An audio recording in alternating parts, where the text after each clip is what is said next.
CCRC కార్డులు, ration కార్డుల పంపిణీ, వాటర్ ట్యాక్స్ జీవో 23 అమలు, అన్నదాత సుఖీభవ, ఆధార్ సీడింగ్లో తలెత్తుతున్న లోపాలు తదితర ముఖ్యమైన రెవెన్యూ అంశాలపై ప్రత్యేక దృష్టి పెట్టాలని ఆర్డీఓ కృష్ణనాయక్ తెలిపారు.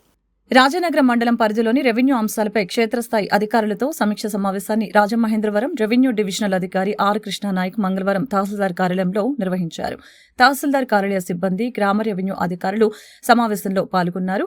ఈ సందర్భంగా ఆర్డీఓ కృష్ణనాయక్ మాట్లాడారు. దరఖాస్తు చేసుకున్న భూమి లేని నిరుపేదలు నివాస స్థలాల కోసం సమర్పించిన అర్జీలను పరిశీలించి అవసరమైన భూములను గుర్తించేందుకు తక్షణ చర్యలు తీసుకోవాలని ఈ సందర్భంగా తెలియజేశారు.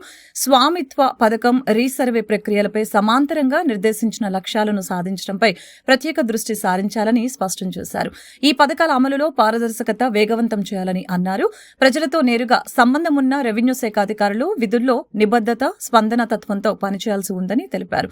ఈ సమీక్షలో మండల తహసీల్దార్ జిఎల్ఎస్ దేవి, డిప్యూటీ తహసీల్దార్లు, విఆర్ఓలు, ఇతర రెవెన్యూ శాఖ సిబ్బంది పాల్గొన్నారు.